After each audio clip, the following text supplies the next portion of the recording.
Notre invité ce matin, Manuel Valls. Bonjour. Bonjour. J'ai en main un petit livre rouge. Manuel Valls, l'énergie du changement, l'abécédaire optimiste.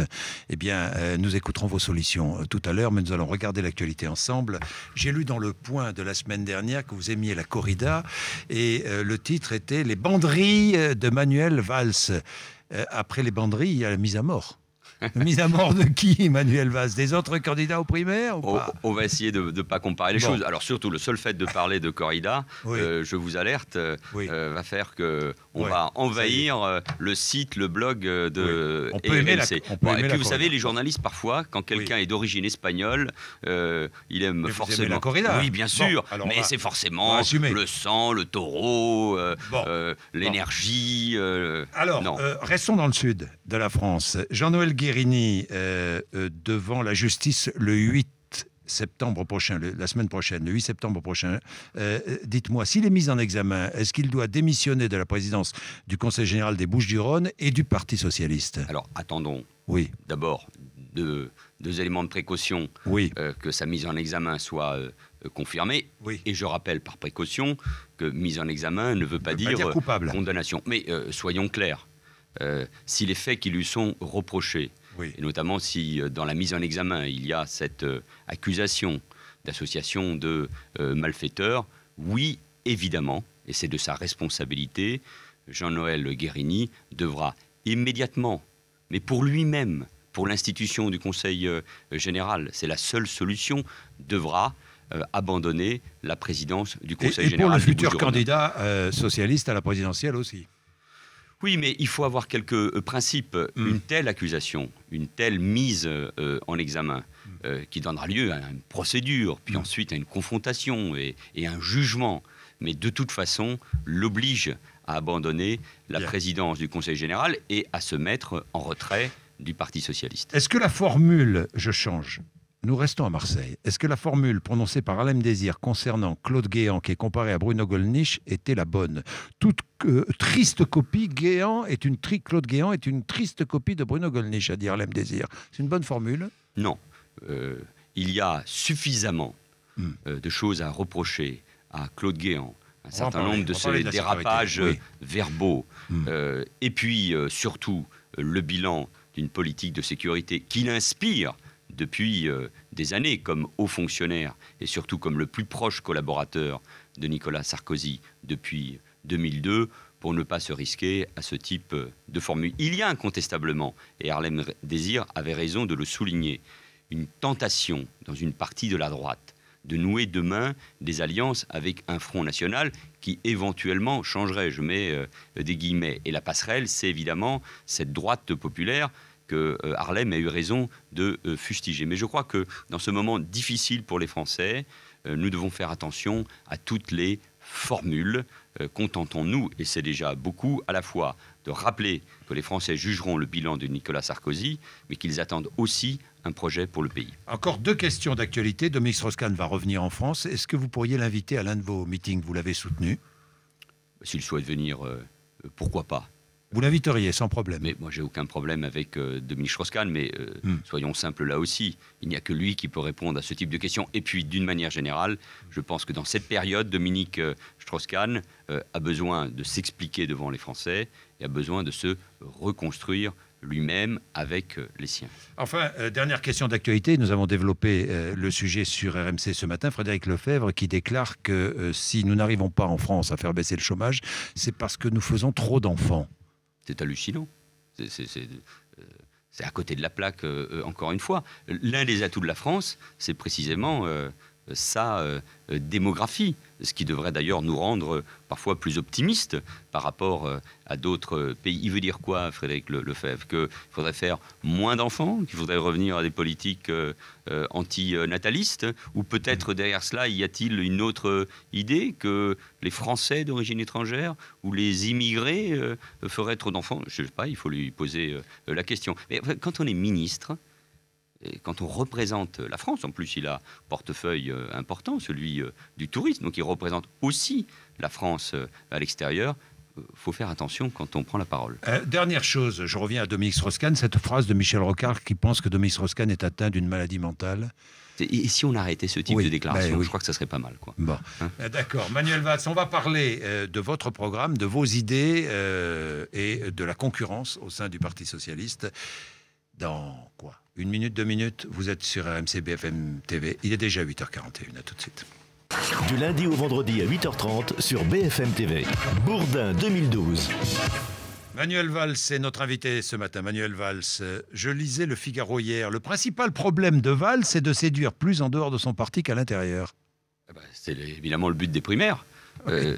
Moi, je compte beaucoup sur les militants pour organiser, mobiliser pour que le 9 octobre soit un succès. Moi, je suis convaincu qu'il va y avoir des millions de Français qui vont venir faire le choix. Je dis bien des millions. Mais la primaire, c'est pas s'adresser aux militants, c'est s'adresser aux Français, puisqu'ils sont conviés à venir choisir le candidat. Économiste, le grand journal britannique qui dit « Le jour où les paléo-socialistes de la génération Mitterrand autoriseront de telles personnalités à émerger sera l'aube d'une vraie révolution ». Bonne analyse d'ailleurs. Parlez de vous. Bourdin. Oui. Mais écoutez... C'est-à-dire que vous êtes dans un parti sclérosé, dans un parti qui est encore... C'est vrai que finalement, les François Hollande, les Martine Aubry, ça fait 30 ans, 35, 40 ans qu'on les voit en politique. Mais moi, j'ai pas envie de parler du PS, j'ai envie de m'adresser aux Français. Mais c'est vrai que je suis le candidat de la cohérence et d'une gauche décomplexée et moderne. D'une autre gauche. D'une gauche moderne, décomplexée, je l'espère inventive. Et quand je vois les prises de position maintenant de mes amis sur la nécessité de désendetter le pays, la priorité à la recherche, à l'innovation, à l'économie de la connaissance. Sur la sécurité, il y a quelques années, on disait Manuel Valls n'est pas entendu sur ces questions-là par ses amis du Parti socialiste. Aujourd'hui, tout le monde sait, vu l'échec de Nicolas Sarkozy, que la sécurité est un élément que la gauche doit porter. Proposition en matière de sécurité. Que faites-vous? Vous définissez des zones de sécurité prioritaires, une vidéosurveillance strictement encadrée. Je dis strictement encadré. L'introduction d'un critère de satisfaction de la population dans l'évaluation de l'action policière. C'est-à-dire... Parce que les policiers ont, aujourd'hui vivent, et les gendarmes, un très grand malaise par rapport à la politique du chiffre qu'on leur a donné, ce qui les amène à contrôler en permanence les sans-papiers ou les fumeurs de cannabis et à ne pas être sur l'essentiel, c'est-à-dire la lutte contre la délinquance. Et il y a un rapport qui s'est dégradé entre la police et la population. Et donc ce critère de satisfaction est aussi un des éléments que demandent aujourd'hui les policiers et les gendarmes. Vous dites qu'il faut que les primo-délinquants soient jugés sous 3 jours. Vous voulez créer de nouvelles places de prison, développer des centres d'éducation renforcés. Pourquoi des nouveaux places de prison? Mais parce qu'aujourd'hui, la surpopulation carcérale est une des écoles de la récidive. Il faut des centres éducatifs fermés parce que la question des mineurs est aujourd'hui centrale dans nos sociétés. Et je propose le système qui existe aux Pays-Bas dit de HALT, c'est-à-dire la réparation immédiate pour le premier délit. Et sur ce corps central d'idées, les socialistes aujourd'hui sont d'accord. Je rajoute, moi, et c'est là où il y a débat, et l'affaire de Marseille, d'ailleurs, de ce point de vue-là, nous interpelle, puisque Jean-Claude Gaudin, le maire du UMP de Marseille, refuse de renforcer sa police municipale et de l'armée. Et moi, je pense... Vous êtes favorable il faut... Parce qu'à Évry, elle est armée, la police. Elle est armée, elle travaille 24 heures sur 24, 7 jours sur 7. Il y a une vidéosurveillance et la délinquance baisse. Donc, il faut... Ce n'est pas ce que propose le Parti socialiste, qui propose de désarmer je crois que c'est une erreur. La police municipale. Je crois que c'est une erreur et ça fait partie aussi des sujets qu'il faut aborder concrètement. Il y a la place pour un rôle pour la police nationale, police d'ordre, police des quartiers, rien à voir avec la police de proximité, c'est-à-dire il faut la fidéliser, il faut des hommes et des femmes expérimentés qui connaissent bien le terrain. La police judiciaire, évidemment, le travail contre le terrorisme, qu'il ne faut pas l'oublier, ça reste une priorité. Et puis, des polices municipales qui jouent leur rôle de police de proximité et qui renforcent les moyens de la police nationale, parce qu'on ne pourra pas créer des milliers et des milliers et des milliers de postes de policiers nationaux, vu l'état de nos comptes publics. Et donc, chaque voix que je fais dans cette primaire sur ce sujet, comme sur d'autres, c'est la position d'une gauche moderne, décomplexée, qui répond aux problèmes des Français. Cette gauche moderne que vous incarnez, Manuel Valls, votera-t-elle la règle d'or, la fameuse règle d'or? Non. Vous êtes toujours déterminé à ne pas voter ce texte? Moi, je suis pour une règle d'or. Oui. Vous êtes favorable à une règle d'or? Mais oui, parce que les déficits publics Oui. C'est ce qui plombe un pays. Il faut inscrire la règle d'or dans la Constitution. Je le dis dans l'introduction de ce livre. Oui, et donc ça ne me gêne pas. Oui. Parce que quand un pays fait face à des déficits publics majeurs, et nous sommes passés de 900 milliards en 2002 à 1800 milliards aujourd'hui. La droite a fait mieux ou pire en moins de 10 ans qu'en un siècle pour le reste de l'histoire de la France. Oui, enfin, les budgets sont en déficit depuis 1974. Bien sûr, mais ça s'est en France. aggravé, et donc les Français ne le supportent pas parce que c'est l'avenir, ce sont les futures générations qui sont pénalisées. Et quand on est en déficit, c'est ça, je le dis à mes amis de gauche, c'est ça qui nous met dans les mains des marchés et des agences de notation. Et si demain la France, et ça peut être le cas, est dégradée, les taux d'intérêt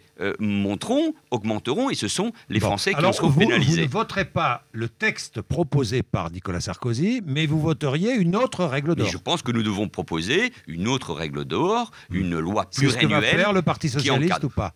Ça fait partie du débat. Il est évident que Nicolas Sarkozy veut nous piéger, que sa règle d'or, d'ailleurs, ne s'applique pas tout de suite. C'est le type de loi qu'il vaut mieux voter en général en début de quinquennat.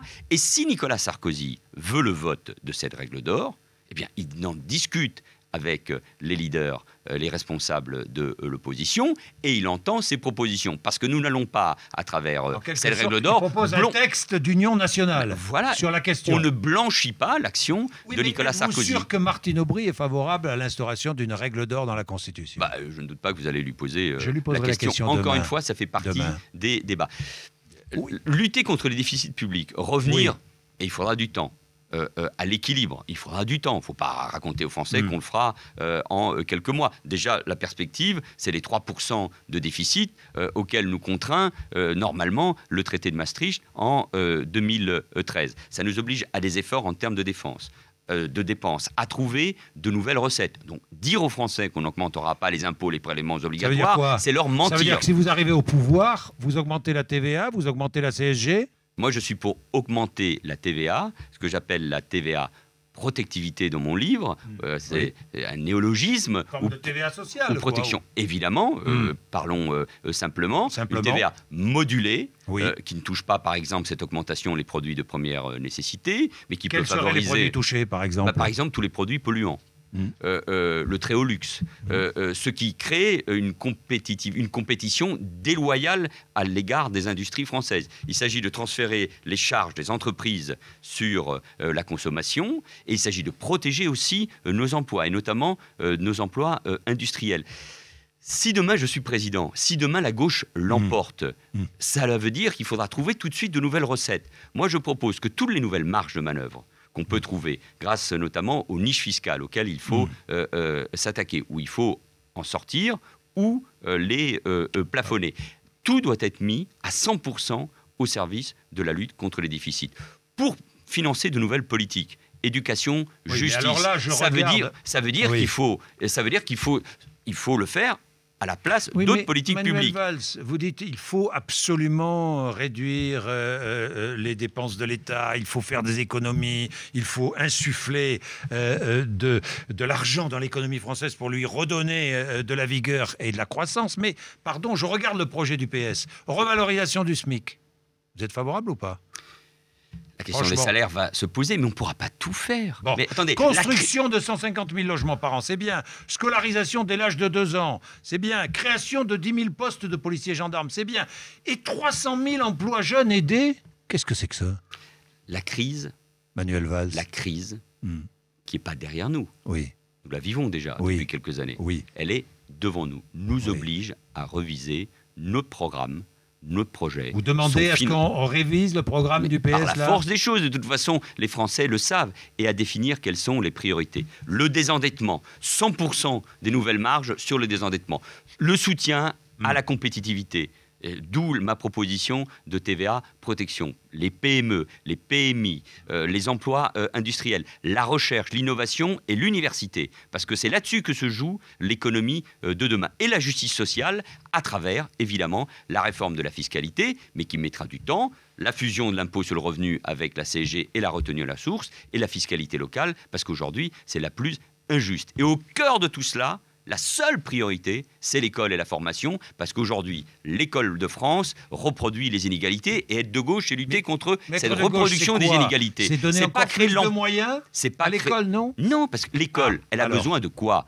Elle a besoin d'un nouveau pacte entre la nation et les enseignants, qu'il faut former. Enfin, écoutez, quand aujourd'hui, les enseignants qui vont être dans les classes à partir de vendredi, pour préparer la rentrée de lundi, les jeunes enseignants, les nouveaux enseignants, la plupart d'entre eux, Jean-Jacques Bourdin, n'ont pas rencontré un élève.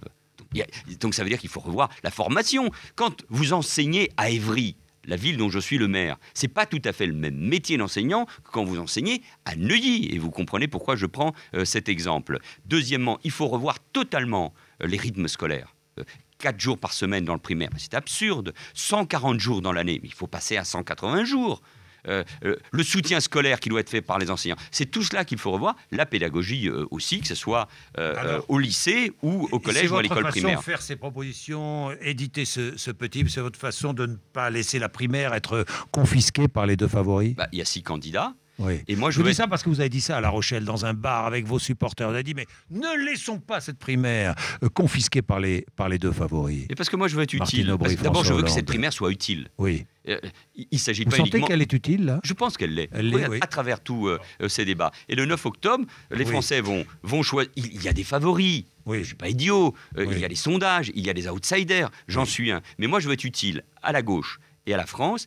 Et cette gauche moderne, plus elle fera de voix le 9 octobre, eh bien plus la gauche sera en capacité non seulement de gagner, mais de gouverner dans la durée. Parce que le mal de la gauche française, c'est qu'il y a toujours une forme d'incompréhension entre les promesses et les illusions d'un côté et la réalité du pouvoir. Et demain, gouverner, ça va être difficile. Et engager le pays sur la voie du désendettement, de la compétitivité, de la justice sociale, de l'école, la grande priorité, eh bien, ça veut dire qu'il faudra couper certaines aides sociales. Est-ce que vous ne pensez pas que nous vivons dans une sécurité qui nous coûte cher, dans une sécurité à crédit, sécurité sociale à crédit? Vous savez, quand il y a autant de Français qui sont à moins de 1 000 euros, il faut dire lesquels alors, parce que sinon un discours général, une proposition générale sonne comme une stigmatisation. En tout cas, je pense que, par exemple, la jeunesse, elle a besoin de confiance, elle n'a pas besoin de 300 000 emplois jeunes, elle a besoin d'apprentissage, de formation. Elle a besoin aussi de prendre le pouvoir. Dans ce livre, je fais la proposition de lui donner le droit de vote à 16 ans. À 16 ans, oui. Pourquoi? Parce que je suis convaincu qu'aujourd'hui, être très jeune à 16 ans, être en apprentissage, passer le permis de conduire accompagné, ne pas demander la permission de ses parents pour une IVG, ce sont déjà des jeunes adultes. Faisons-leur confiance. Ils n'ont pas besoin d'être assistés. Dernière chose, Manuel Valls, vous avez choisi, si vous n'arrivez pas... Parmi les deux premiers, vous avez choisi celui ou celle que vous soutiendrez au second tour? Oui, sans doute, parce qu'on est obligé d'y penser. Vous l'avez choisi. Évidemment. Vous me direz qui? Et je vous le dirai le 9 octobre. Bien. Merci Manuel Valls, notre invité. 8h57, RMC BFM TV.